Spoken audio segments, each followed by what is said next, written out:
Last ভিডিওতে আপনাদের সাথে শেয়ার করেছিলাম যে আমাদের বাড়ি রং হচ্ছে। তো এইটা হলো আমাদের বাড়ির ঠাকুরের জায়গা, যেটা আমি ঠাকুরের জায়গা হিসেবে করেছি। তো এখানে ওই সাদা তো দেওয়াই ছিল পুট্টি, তারপর সাদা যে প্রাইমারটা হয় ওটা কাকুরা দিয়ে নিচ্ছে। এরপরে এখানের জন্য যে আলাদা কালার আনা হয়েছিল সেই কালারটাই ওনারা করবে। তো আমি এরকম কাঠের র্যাক করে নিয়েছি, এর উপরে ঠাকুর রাখবো, কারণ আমার ঠাকুরের পরিমাণ অনেক বেশি, একটা সিংহাসনে কোনো দিনই ধরবে না, সেই জন্যই এরকম করা। আর এদিকে মায়ের ঘরও ঘষা শুরু হয়ে গেছে। আমরা বেশিরভাগ ফার্নিচার বাইরে বের করে দেওয়ারই চেষ্টা করেছি, যেগুলো পারিনি, যেমন খাট, তারপরে আলমারি দুটো, এই দুটো ঘরের মধ্যে রয়েছে। আর এখানে দেয়াল ঘষা চলছে, দেয়াল ঘষা কমপ্লিট হলে তারপরে রং শুরু হবে। তো মায়ের ঘরের রং তো শুরু হয়ে গেছে। আর এটা তো রং না, এটা তো ওরা প্রাইমারের সাথে স্টেনার মিশিয়ে দিয়েছিল, কি আর বলবো, একটুও ভালো লাগেনি আমার। তো যাই হোক, এই রংটা নিয়ে এসেছিলাম আমি ঠাকুরের জায়গায় করার জন্য, গোল্ডেন কালার। এগুলো সবই গিফট পাওয়া যদিও। তো কাকুরা এই জলের সাথে গোল্ডেন কালার মিক্সড করে নিচ্ছে। তো এরপরে ওখানটা গোল্ডেন কালার হবে। তো কালারটা কেমন হয় অবশ্যই জানাবেন। আমার তো খুব ভালো লেগেছে, আর এরকম একটা ব্রাইট কালার করার আমার খুব ইচ্ছাও ছিল। তো আপনাদের কেমন লাগলো অবশ্যই কমেন্টের মাধ্যমে জানাবেন।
আর এইটা হলো আমার ডাইনিং স্পেসে যে রাধাকৃষ্ণটা ছিল, তার উপরে এই কালারটা হচ্ছে। এই কালারটা নিয়ে না খুব কনফিউশন ছিল, যে এই মাঝখানটায় কী কালার দেবো, যেহেতু ওপরে ওই গ্রিন কালারটা দেওয়া হয়েছে।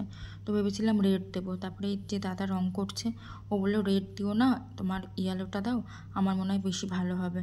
তো সত্যি ওনাদের এক্সপিরিয়েন্স অনেক বেশি আমাদের থেকে, সত্যিই এই রংটা দিয়ে কিন্তু খুব ব্রাইট লাগছিল। আর মায়ের ঘরের এই ছত্রিটা রাধাকৃষ্ণের গায়ের উপর রেখেছিল, আমি তো ভাবছিলাম এই মনে হয় ভেঙে গেল। তো বললো না, কিচ্ছু হবে না। তো যাই হোক, ওপরটা কমপ্লিট হলে দেখবেন কেমন লাগছে দেখতে। আমার তো কালার কম্বিনেশনটা ভীষণ ভালো লেগেছে। এর ওপর যদিও স্টিকার দিয়ে আবারও একটা কালার দেওয়া হবে। তো এখন এই ইয়েলোটার সাথে গ্রিনটা কিন্তু বেশ ভালো যাচ্ছে। আর পুরো দেয়ালটাই যেহেতু আমাদের টাইলস বসানো, আর ঠাকুরের মূর্তিটাও টাইলসের, তো তার সাথে কিন্তু এই কালারটা বেশ ভালো যাচ্ছিলো। আমার তো বেশ ভালো লাগলো। আমি ভেবেছিলাম রেড দেবো, তো রেড দিলে হয়তো বেমানানই লাগতো। এই হলো পুরো কালার কম্বিনেশনটা। আর রাধাকৃষ্ণটা এত সুন্দর লাগছে, যারাই বাড়িতে এসছে, যারাই দেখেছে, সবার এত বেশি পছন্দ হয়েছে যে কি বলবো। আর আমার তো বহুদিনের ইচ্ছা ছিল বাড়িতে এরকম একটা রাধাকৃষ্ণের মূর্তি করব, তো করতে পেরে আমারও ভীষণ ভালো লাগছে। আর এদিকে মায়ের ঘরে ওই স্টেনারের সাথে কালারটা মিশিয়ে করেছে, দেখুন একটা কোট দিয়েছে, এত বাজে লাগছে দেখতে। এরপর জানি না 2-3টে কোট দিলে কেমন লাগবে দেখতে।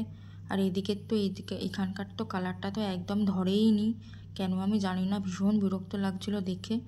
আর এটা হলো আমার ঘর ঘষা কিন্তু শুরু হচ্ছে। এরপর আর একদিন লাগবে ঘষতে, তারপরে একদিন প্রাইমার দেবে, আর একদিন কালার দিলে পুরোপুরি কমপ্লিট হবে।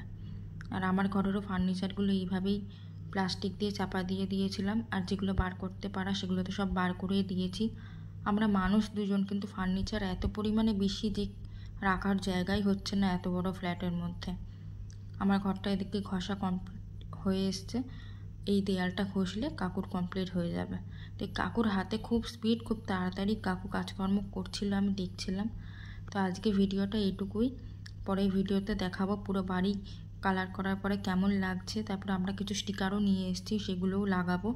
তো এই রাধাকৃষ্ণটা কেমন লাগলো অবশ্যই জানাবেন। দেখা হবে পরের কোনো ভিডিওতে। পরের ভিডিওতে আমি আমার ঘরের রং, ডিজাইন, ঠাকুরের ওখানের ডিজাইন সব কিছুই আপনাদের সাথে শেয়ার করব। তো আমি যে কালারগুলো কিনেছি সেগুলোই একমাত্র ভালো লেগেছিলো। প্রমোটার যে কালার দিয়েছে একদমই ভালো নয়, আর দুটোই পুরনো কালার, দুটোই অপছন্দের কালার। কিন্তু কি করব, কিচ্ছু করার নেই, কালারগুলো তো নষ্ট করা যাবে না। তাই যেখানে